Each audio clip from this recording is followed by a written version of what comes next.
Hi everyone, in front of me I've got Motorola Moto Edge 20 Pro, and let me share with you how to manage Google account on this device, so how to add it and then how to remove it. So first of all, let's enter the settings, and now let's scroll until you'll find the accounts.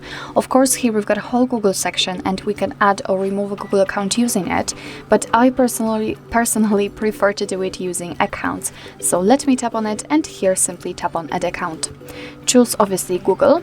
Make sure that you've got the internet connection because it is required, and from this step we can either create a new account if you do not have your own yet, or simply type your email or phone. So let me do it. As you can see, you do not have to put the full email address, just the first part of it before the @ symbol. And here we have to enter the password, so let me do this out of the screen.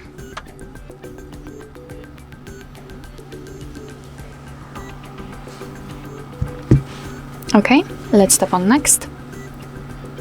Here we've got Google Terms of Service and Privacy Policy, so of course you can read it, just tap on it, and here you've got all the info.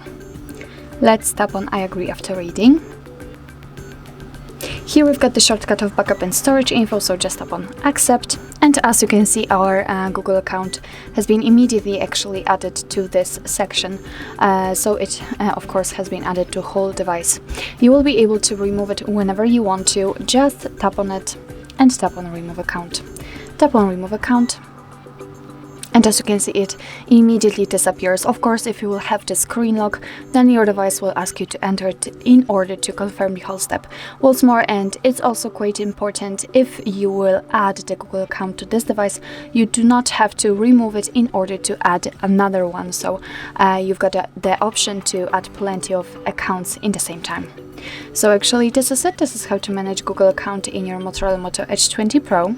Thank you so much for watching. I hope that this video was helpful, and if it was, please hit the subscribe button and leave the thumbs up.